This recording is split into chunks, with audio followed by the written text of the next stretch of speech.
राधे राधे, जय श्री कृष्णा। मैं सीमा सिंह आप सभी को सादर प्रणाम करती हूँ। अब हम बैसाख मास का महात्म्य सुनने जा रहे हैं। बैसाख मास का महात्म्य का आज मैं आपको पहला अध्याय सुनाने जा रही हूँ। बैसाख मास भारतीय कालगणना के अनुसार वर्ष का दूसरा महीना है। इस मास को पवित्र मास बताया है, जिसका संबंध देव अवतारों और धार्मिक परंपराओं से है। कुछ मान्यताओं के अनुसार त्रेता युग की शुरुआत बैसाख मास से ही हुई थी। इस मास की पवित्रता, दिव्यता के कारण ही कालांतर में बैसाख मास की तिथियों को लोक परंपराओं में अनेक देव मंदिरों में पट खोलने और महोत्सव के रूप में मनाया जाता है। यही कारण है कि हिंदू धर्म के 4 धाम में से बद्रीनाथ धाम के कपाट बैसाख मास की अक्षय तृतीया को ही खुलते हैं। इस मास में भगवान विष्णु की पूजा करने, दान करने, पवित्र नदियों में स्नान करने से भगवान विष्णु की कृपा प्राप्त होती है और उस मनुष्य की सभी मनोकामनाएं पूरी होती है। साथ ही इस माह में अच्छे कार्य करने से घर में सुख समृद्धि आती है। शास्त्रों के अनुसार इस महीने में किए गए पुण्य कार्यों का फल कई जन्मों तक मिलता है। इस मास में विष्णु जी का पूजन विशेष रूप से किया जाता है। इस मास को माधव मास भी कहते हैं। इस महीने में कौन से कार्य करने चाहिए जिससे कि शुभ फल की प्राप्ति हो, समस्त पापों से मुक्ति मिल जाए।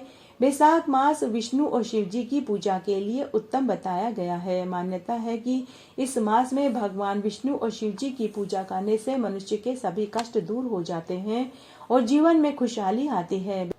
बैसाख मास में शिव जी के ऊपर जलधारा की स्थापना करना बेहद शुभ माना जाता है। ऐसा करने से भगवान शिव प्रसन्न होते हैं और शिवलिंग के ऊपर गलंतिका बांधने से उस मनुष्य की सभी परेशानियां दूर हो जाती है।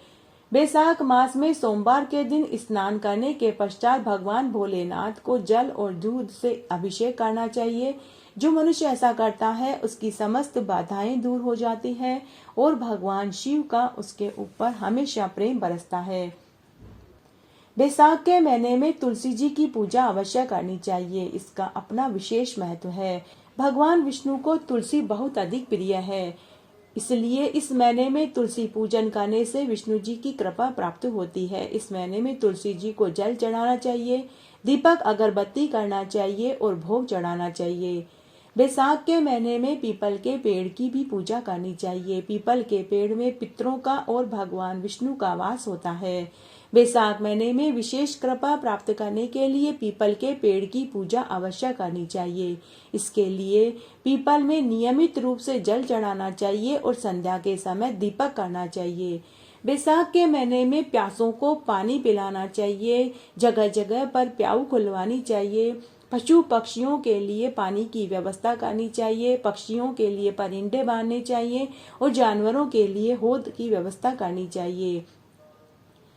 बैसाख के महीने में अपने घर, दुकान, घर की छत के ऊपर पेड़ों पर परिंदे बांधने चाहिए और छायादार वृक्षों की रक्षा करनी चाहिए।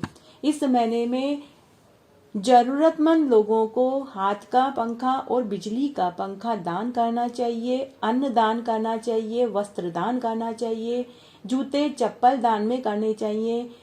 जो व्यक्ति ऐसा करता है उसके 7 जन्मों के पाप धुल जाते हैं और उसे विशेष फल की प्राप्ति होती है। मान्यता है कि ऐसा करने से श्री हरि प्रसन्न होते हैं और जातक के जीवन में अगर कोई पितृ दोष हो तो वह दूर हो जाता है। इसके अलावा पीपल के पेड़ के नीचे सरसों के तेल का दीपक जलाना चाहिए। 5 परिक्रमा करनी चाहिए। मान्यता है कि ऐसा करने से जातक की मनोवांछित इच्छाएं पूरी होती है और बैसाख मास में भगवान विष्णु की कृपा बरसती है। इसलिए इस महीने में पीपल की पेड़ की पूजा करने से विशेष फल प्राप्त होता है। धार्मिक ग्रंथों के अनुसार इस महीने में श्री हरि का पूजन, अभिषेक तो करना ही चाहिए। साथ ही सुबह और शाम नियमित रूप से तुलसी और पीपल की भी पूजा करनी चाहिए। इससे श्री हरि और माता तुलसी की कृपा बरसती है। उस मनुष्य के सभी दुख, दर्द, कष्ट दूर हो जाते हैं और 7 जन्मों तक लक्ष्मी जी उस परिवार को छोड़कर कभी नहीं जाती। बैसाख मास में सोमवार के दिन जल में केसर मिलाकर शिवलिंग पर चढ़ाना चाहिए। इससे कुंवारे लड़के लड़कियों का शीघ्र विवाह होता है। और वैवाहिक जीवन में कोई बाधाएं उपस्थित है तो वह भी दूर हो जाती है। बैसाख के महीने में सुहागिनों को सुहाग की पिटारी दान में करनी चाहिए। ऐसा करने से वैवाहिक समस्या दूर होती है, कुंवारे लड़के लड़कियों का विवाह होता है। बैसाख मास भगवान विष्णु का प्रिय मास है, इसलिए इस महीने में उनकी पूजा अवश्य करनी चाहिए। शास्त्रों के अनुसार बैसाख मास में जो व्यक्ति ओम माधवाय नमः मंत्र का नित्य जाप करता है, उसकी सभी मनोकामनाएं पूरी होती है। इस महीने में इस मंत्र की एक माला जरूर जपनी चाहिए। आप सभी को बैसाख मास की ढेरों शुभकामनाएं। आइए अब हम बैसाख मास के महात्म्य का पहला अध्याय सुनते हैं। सूत जी कहने लगे कि ब्रह्मा जी के पुत्र श्री नारद जी से राजा अम्बरीश ने पूछा कि हे ब्राह्मण, मैंने सुना है कि बैसाख मास सब मासों में उत्तम है। कृपा करके आप हमें बैसाख मास का महात्म्य सुनाने की कृपा कीजिए। यह मास भगवान विष्णु को सबसे अधिक प्यारा है। इस मास में क्या दान करना चाहिए, उसका क्या फल मिलता है और पूजा कैसे करनी चाहिए। इस मास में कौन से कर्म करने योग्य हैं और उनको करने से कौन से देवता प्रसन्न होते हैं। भगवान विष्णु को कौन से कार्य व कौन से दान अधिक प्रिय हैं और उनके फल व उद्देश्य भी हमें विस्तार से बताइए। भगवान का पूजन कैसे करना चाहिए, किन वस्तुओं से करना चाहिए, कौन सा फूल चढ़ाना चाहिए, वह सभी हमें बताइए। तब नारद जी बोले कि हे राजा अम्बरीश, सभी मासों का वृतांत भगवान विष्णु ने लक्ष्मी जी से कहा था और मैंने अपने पिता ब्रह्मा जी से सुना था। यह मास सभी विद्याओं में वेद विद्या, मंत्रों में प्रवण, वृक्षों में कल्प वृक्ष, गायों में कामधेनु, नागों में शेष, पक्षियों में गरुड़, देवों में विष्णु, वर्णों में ब्राह्मण, प्रिय वस्तुओं में प्राण, मित्रों में भारिया और नदियों में गंगा, तेजस्वियों में सूर्य, शास्त्रों में चक्र, धातुओं में सुवर्ण, वैष्णवों में शिव और रत्नों में कौस्तुभ मणि के समान है। भगवान की भक्ति के लिए बैसाख मास सबसे उत्तम मास है। मेष राशि की संक्रांति अर्थात बैसाख मास में जो सूर्य उदय से पहले उठकर स्नान करते हैं, उस पर भगवान विष्णु के साथ माता लक्ष्मी अधिक प्रसन्न रहती हैं। नारद मुनि राजा अम्बरीश से कहते हैं कि हे राजन अम्बरीश, बैसाख मास में स्नान करने वाले सभी पापों से मुक्त होकर मरने के बाद वैकुंठ को प्राप्त होते हैं। इस मास में सूर्य उदय से पहले जो एक बार भी स्नान कर ले या स्नान के निमित्त एक पग भी अपने गांव क्षेत्र से बाहर जाता है, उसको कई अश्वमेघ यज्ञ करने जितना फल प्राप्त होता है। बैसाख मास में नगर से बाहर थोड़े से जल में भी अगर वह स्नान कर लेता है तो यम आज्ञा से उसके पापों के फल नष्ट हो जाते हैं। तब नारद मुनि राजा अम्बरीश से कहते हैं कि हे राजन, विष्णु भगवान की आज्ञा से बैसाख मास में सूर्य उदय से 6 घड़ी तक सब तीर्थों के अधिष्ठाता देवता जल के बाहर मनुष्यों के हित के लिए ठहरते हैं, परंतु इस समय तक भी जो स्नान के लिए नहीं जाते हैं उनको शाप देकर वे वापस अपने लोक को चले जाते हैं। इसलिए बैसाख मास का स्नान अवश्य करना चाहिए। नारद मुनि राजा अम्बरीश से आगे कहते हैं कि सबसे बड़ा महत्व इस मास में प्यासे को जल पिलाने का माना गया है। एक प्यासे को जल पिलाने से 100 गंगा स्नान करने के बराबर और रुद्र अभिषेक करने जितना फल प्राप्त होता है। नारद मुनि राजा अम्बरीश से कहते हैं कि बैसाख मास भगवान विष्णु को बेहद प्रिय है। राजा अम्बरीश नारद मुनि से पूछते हैं कि हे देव ऋषि, बैसाख मास का क्या महत्व है। तब नारद मुनि राजा अम्बरीश से कहते हैं कि विशाखा नक्षत्र से संबंध होने के कारण इसको बैसाख मास कहा गया है। इस महीने में धन प्राप्ति और पुण्य प्राप्ति के तमाम अवसर प्राप्त होते हैं। मुख्य रूप से इस महीने में भगवान विष्णु, परशुराम और माँ दुर्गा की उपासना की जाती है। राजा अम्बरीश नारद मुनि से पूछते हैं कि हे देव ऋषि, बैसाख मास में क्या दान करना चाहिए। तब नारद मुनि कहते हैं कि बैसाख मास में जल दान का विशेष महत्व है। बैसाख मास में पंखा, खरबूजा, तरबूज, तरककड़ी, मौसमी फल, अन्न, वस्त्र दान जरूर करना चाहिए। मंदिरों में जल से भरा हुआ घड़ा दान करना चाहिए। इस महीने में ब्रह्मचर्य का पालन करना चाहिए, सात्विक भोजन करना चाहिए। बैसाख मास में पूजा, यज्ञ, हवन करने का अधिक फल प्राप्त होता है। नारद जी बोले कि हे राजन, अब मैं आपको बैसाख मास के व्रत का विधान बताता हूँ कि इस व्रत को कैसे करना चाहिए और कौन सा पुण्य मिलता है, वह आप ध्यान से सुनो। नारद जी कहते हैं कि बैसाख मास में सुबह ब्रह्म मुहूर्त में उठकर किसी नदी, तालाब, कुएं पर स्नान करना चाहिए। उस समय भगवान विष्णु से विनय करना चाहिए कि हे भगवान, आज मैं बैसाख मास का स्नान करने जा रहा हूँ। आज मैं एक समय ही भोजन करूँगा। आप मेरे इस व्रत को स्वीकार करें, इसलिए आप मेरी रक्षा करें। इस प्रकार विनय करके भगवान की पूजा करनी चाहिए। रात्रि को भगवान के समीप गीत, नृत्य, बाजे, कथा आदि में समय व्यतीत करना चाहिए। हे राजन, कृपणता को त्याग कर पुष्प, फल, अगरबत्ती, धूप आदि से भगवान विष्णु की आराधना करनी चाहिए। शंख के जल से भगवान विष्णु को अर्घ्य देना चाहिए। हे राजन, समस्त तीर्थों में स्नान करने, दान करने से करोड़ गुना फल बैसाख मास में व्रत करने, स्नान करने से ही मिल जाता है। जो मनुष्य पुष्प से भगवान विष्णु की पूजा करते हैं, उनके सामने इंद्र भी हाथ जोड़कर खड़े हो जाते हैं।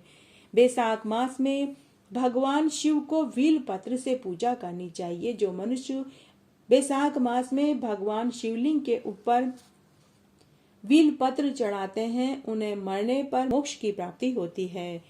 नारद मुनि आगे राजा अम्बरीश से कहते हैं कि हे राजन, जो मनुष्य बैसाख मास में तुलसी से भगवान की पूजा करता है, उसके 10,000 जन्म के समस्त पाप नष्ट हो जाते हैं। जो मनुष्य बैसाख मास में श्री तुलसी के दर्शन करता है, छूता है, ध्यान करता है, रोपण करता है, सेवा करता है, वह 1000 कोटि युगों तक भगवान के घर में वास करते हैं। उसकी समस्त मनोकामनाएं भगवान विष्णु पूरा कर देते हैं। समस्त मनोकामनाओं को पूरा करने वाले भगवान कदम पुष्प को देखकर अत्यंत प्रसन्न होते हैं। यदि बैसाख मास में भगवान विष्णु की कदम के पुष्प से पूजा की जाए तो यमराज के दुखों को वह नहीं भोगता। अगर बैसाख मास में गुलाब के पुष्प से भगवान की पूजा की जाती है तो उस मनुष्य की मुक्ति हो जाती है। जो मनुष्य बकुल और अशोक के फूलों से बैसाख मास में भगवान की पूजा करते हैं, वे अत्यंत काल तक शोक से रहित रहते हैं।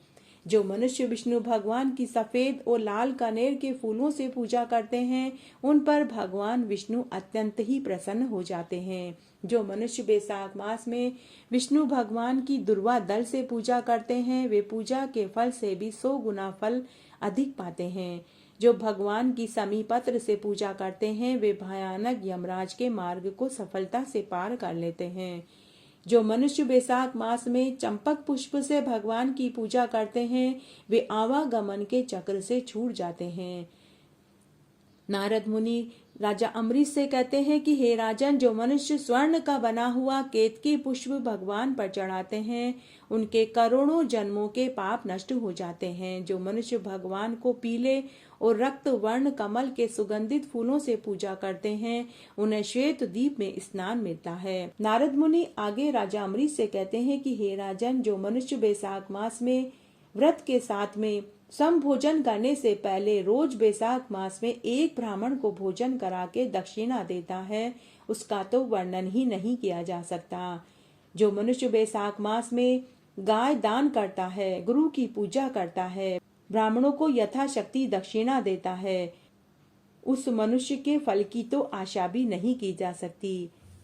हे राजन, जिस मनुष्य को फल की आशा है तो उसे बैसाख मास में फल का दान करना चाहिए। तेल की जगह घी, घी की जगह दूध और अन्न की जगह चावल दान करना चाहिए।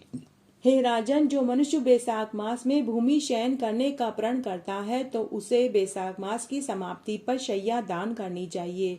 अगर किसी ने बैसाख मास में मौन व्रत धारण किया है तो उन्हें बैसाख मास की समाप्ति पर स्वर्ण सहित तिल दान करना चाहिए।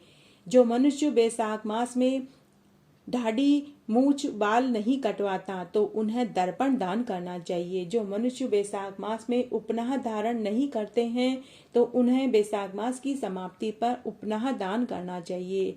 जिस मनुष्य ने बैसाख मास में नमक छोड़ा है तो उसे बैसाख मास की समाप्ति पर शक्कर दान करनी चाहिए।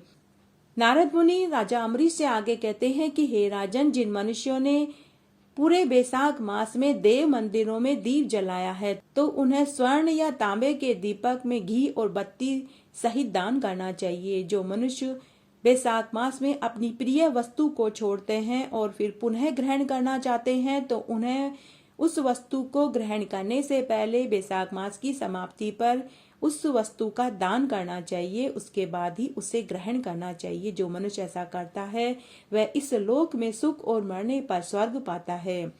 जो मनुष्य पूरे बैसाख मास में बिना विघ्न के पूरा कर लेते हैं उन्हें फिर दोबारा जन्म नहीं लेना पड़ता।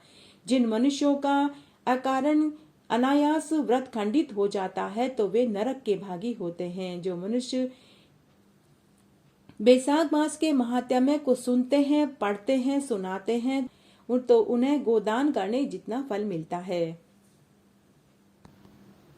इस प्रकार आज मैंने आपको बैसाख मास के महात्म्य का पहला अध्याय सुनाया। मेरे साथ बने रहने के लिए आपका धन्यवाद। आगे की कथा कहानी के लिए भी आप इसी तरह मेरे साथ बने रहें। धन्यवाद।